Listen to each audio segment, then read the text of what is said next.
4 decades, fans have wondered what really happened between Eric Clapton and George Harrison. They were friends, collaborators, and two of the greatest guitarists in rock history. But behind the music was a complicated story filled with love, betrayal, heartbreak, and forgiveness. Before becoming a global icon, Clapton grew up in England under painful family circumstances. Raised believing his grandparents were his parents and his mother was his sister, he carried emotional scars that later poured into his music. Inspired by blues legends like B.B. King and Muddy Waters, Clapton became obsessed with the guitar and quickly rose through the British rock scene during the 1960s. After success with bands like Cream and Blind Faith, Clapton entered the orbit of the Beatles and formed a close friendship with George Harrison. Their bond was built on mutual respect and endless jam sessions. Harrison even invited Clapton to play on the Beatles' classic While My Guitar Gently Weeps, a moment that cemented their musical connection forever. But behind the friendship, trouble was brewing. Clapton had fallen deeply in love with Harrison's wife, Pattie Boyd. She had already inspired Harrison's romantic masterpiece Something.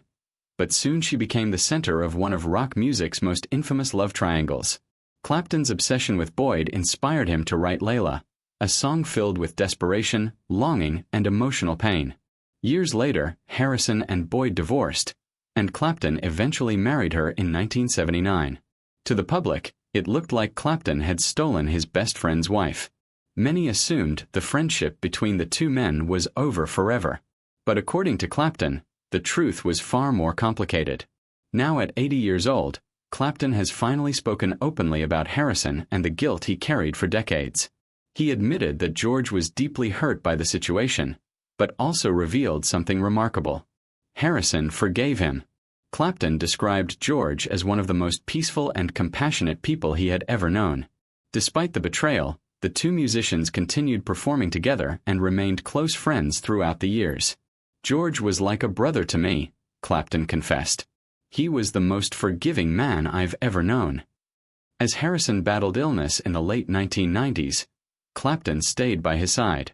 He later revealed that sometimes they would simply sit together in silence, not needing words to understand each other. When Harrison died in 2001, Clapton was devastated. The following year, he organized the legendary concert for George to honor his friend's life and legacy. Looking back today, Clapton says Harrison changed him forever. Beyond the fame, music, and heartbreak, what remained was respect, love, and a friendship that somehow survived impossible circumstances. And after all these years, Eric Clapton says he still misses George Harrison every single day. If you love uncovering the hidden stories behind classic Hollywood legends, subscribe to Classic Hollywood Feuds.